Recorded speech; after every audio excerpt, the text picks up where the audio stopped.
ৰূপকোঁৱৰ জ্যোতিপ্ৰসাদ আগৰৱালাৰ বৰ্তমানলৈকে বাণীবদ্ধ নোহোৱা 4টা গীত বাণীবদ্ধ আৰু প্ৰচাৰ কৰা হয়। গংগা জলেৰে গংগাক পূজা কৰাৰ দৰে ৰূপকোঁৱৰ জ্যোতিপ্ৰসাদ আগৰৱালাৰ গীতেৰে শিল্পীজনৰ শ্ৰদ্ধা নিবেদন শিল্পী হিমাৰাণী কলিতাৰ। 4টা গীতত কণ্ঠ আৰু সুৰ প্ৰদান কৰি সংগীত শিল্পী হিমাৰাণী কলিতাই পিতৃ স্বৰ্গীয় ভদ্ৰেশ্বৰ শইকীয়া, মাতৃ স্বৰ্গীয়া দেৱেশ্বৰী শইকীয়াৰ নামত উৎসৰ্গা কৰে। নমস্কাৰ, মই হিমাৰাণী কলিতা। আজি 15 জানুৱাৰী 2026 চন।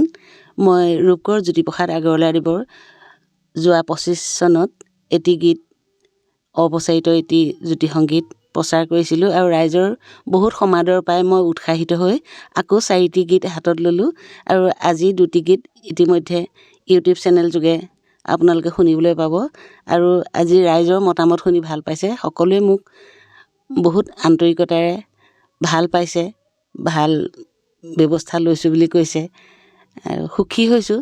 আৰু সুৰকেইটা কৰোঁতে আচলতে মই জ্যোতিপ্ৰসাদ আগৰৱালাদেৱৰ যিটো জ্যোতি সংগীতৰ ধাৰা, সেই ধাৰাটোৰ লগত ৰজিতা খুৱাই গীতকেইটি সুৰ কৰিবলৈ যত্ন কৰিছিলোঁ আৰু কৰিছোঁ। তেনেকৈ মোৰ শাৰীৰিক অসুস্থতাৰ কাৰণে 2টি গীত অলপ দিনৰ পাছতহে প্ৰচাৰ কৰিম। বাকী 2টা গীত আজি মুক্তি দিয়া হ'ল বুলি জনাব খুজিছোঁ। আৰু মোৰ বেয়া লাগে কিছুমান কথা অপ্ৰিয় কিন্তু সত্য কথা।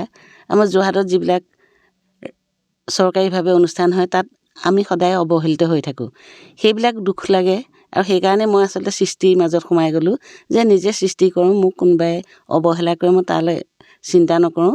গতিকে মই সৃষ্টিৰ মাজত সোমাই পেলাই আৰু অন্যান্য বনগীত সুৰ কৰিছোঁ বা নিজে ৰচনা কৰি গীত পৰিৱেশন কৰিছোঁ আৰু এইবাৰ জ্যোতিপ্ৰসাদ আগৰৱালাদেৱৰ গীতত এয়া পৰিৱেশন কৰি আপোনালোকৰ সমাদৰ লাভ কৰিম বুলি আশা ৰাখিছোঁ। আৰু এই ক্ষেত্ৰত মোৰ পুত্ৰ অনুভৱ বৰাই যথেষ্ট সহায় কৰিছে। তেওঁ এই গীতখিনি বাণীবদ্ধ কৰিছে আৰু লগতে মোৰ লগত যিকেইজনে মিউজিক সংগত কৰিছে, মৰমৰ অসীমজ্যোতি গায়ন, ভাস্কৰ শইকীয়া, প্ৰীতম বৰপাত্ৰ গোহাঁই, তেওঁলোকে বহুত সহায় সহযোগ কৰি মোক যথেষ্ট আন্তৰিকতাৰে তেওঁলোকে মোক গীতকেইটা মিউজিক কৰি দিছে। মোৰ ভাল লাগিছে আৰু তেওঁলোকে ভৱিষ্যতেও মোক সহায় কৰিব বুলি মই আশা ৰাখিছোঁ আৰু তেওঁলোকক আন্তৰিক ধন্যবাদ জনাইছোঁ।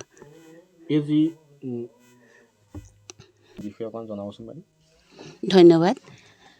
ৰূপকোঁৱৰ জ্যোতিপ্ৰসাদ আগৰৱালাদেৱে ইমান ধুনীয়া গীত সৃষ্টি কৰি থৈ গৈছে। তেখেতৰ ৰচনাৱলীত মই গীতখিনি চাইছোঁ আৰু তেখেতৰ বহীত যিখিনি গীত লিখা আছে সেইখিনিও এই ৰচনাৱলীত পাইছোঁ।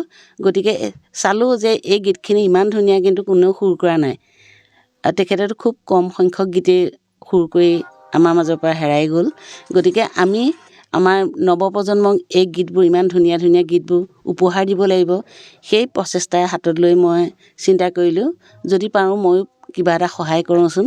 সেইকাৰণে মই গানকেইটা সুৰ দিবলৈ যত্ন কৰিলোঁ আৰু মই এনেও জ্যোতিপ্ৰসাদ আগৰৱালাদেৱৰ কোমল স্বৰৰ গীতবিলাক ভাল পাওঁ আৰু সেইটো আপাহতে মই এই গীতকেইটা পৰিৱেশন কৰিছোঁ। আজি কোনকেইটা গীত পৰিৱেশন হ'ল? আজি মই প্ৰথম গাইছোঁ গাঁওখনি মোৰ ধুনীয়া, সেইটো এটা গীত।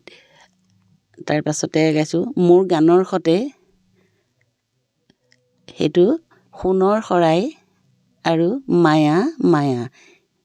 এই 4টা গীত, 2টা ইতিমধ্যে বাণীবদ্ধ হৈ ওলাইছে আৰু 2টা ৰেকৰ্ডিঙৰ ভিতৰত সোমাই আছে। ৰাইজে কেনেকৈ গীত শুনিবলৈ পাব? মোৰ YouTube channel Himarani Kalita, YouTube channel যোগেই এই গীতকেইটা শুনিবলৈ পাব। আজি উন্মোচনী অনুষ্ঠানত কোন কোন উপস্থিত আছিলে জনাব? আজি উন্মোচনী অনুষ্ঠানত অসমৰ বিশিষ্ট সংগীত শিল্পী মমতা বৰঠাকুৰ, তেখেতে উন্মোচন কৰিছে আৰু বিশিষ্ট সমাজকৰ্মী নাৰায়ণ ভূঞা ছাৰ, বিশিষ্ট অসম শিল্পী পেঞ্চন বঁটা প্ৰাপক অৰুণ চন্দ্ৰ দাস, বিশিষ্ট বেহেলাবাদক চিন্ময় ভট্টাচাৰ্য প্ৰমুখ্যে বহুতো শিল্পী অতিথি আজি আমাৰ মাজত উপস্থিত হৈ আমাক যথেষ্ট উৎসাহিত কৰিছে। আৰু ইয়াৰ আগতে মই এটা গান যিটো ৰিলিজ দিছিলোঁ আগতে, সেই গীতটোতো তেওঁলোকে ৰাইজৰ পৰা বহুত সমাদৰ পায়েই মই উৎসাহিত হৈছোঁ নতুনকৈ সুৰ কৰাৰ কাৰণে। আগৰ কি গীত আছিলে জনাই দিবচোন। মোৰ সুৰে তোক কথা কোৱা তই জাননে, এই গীতটো আছিলে। আৰু অদূৰ ভৱিষ্যতলৈ আপোনাৰ কিবা পৰিকল্পনা আছে নেকি? চাওঁ, আৰু মই আধুনিক গীতৰ এটা প্ৰচেষ্টা লৈ আছোঁ। সেইবিলাক বাণীবন্ধন কৰিছোঁ, প্ৰচাৰ কৰিম লাহে লাহে। আৰু নিত্যৰঞ্জন বৰঠাকুৰদেৱৰ এটি গীত আছে বাগানৰ ওপৰত লিখা, সেই গীতটো মই বাণীবদ্ধ কৰিম বুলি ভাবি থৈছোঁ। উল্লেখযোগ্য যে জ্যোতিপ্ৰসাদ আগৰৱালাৰ প্ৰতিষ্ঠাবিদ বন্তি প্ৰজ্বলনেৰে শ্ৰদ্ধাঞ্জলি জ্ঞাপন, গীতৰ সংগীত ব্যৱস্থাপনা অনুভৱ বৰাৰ, অপ্ৰচাৰিত জ্যোতি সংগীতৰ গীতৰ শুভ উন্মোচন কৰে সংগীত শিল্পী মমতা বৰঠাকুৰে। অনতাৰ শিল্পী কেশৱ চন্দ্ৰ বৰাই পৰিচালনা কৰা অনুষ্ঠানত নাৰায়ণ ভূঞা, অৰুণ চন্দ্ৰ দাস, চিন্ময় ভট্টাচাৰ্য, প্ৰকাশ শৰ্মা প্ৰমুখ্যে বিভিন্নজন উপস্থিত থাকে। গীতৰ বাণীবন্ধন কৰে যোৰহাটৰ ক্লাব ৰোডত অৱস্থিত ষ্ট্ৰিংছ জেম্পেট এণ্ড ষ্টুডিঅ'ত। শ্ৰীমন্ত মাধৱ বৰুৱাৰ ৰিপৰ্ট, নিউজ নাও।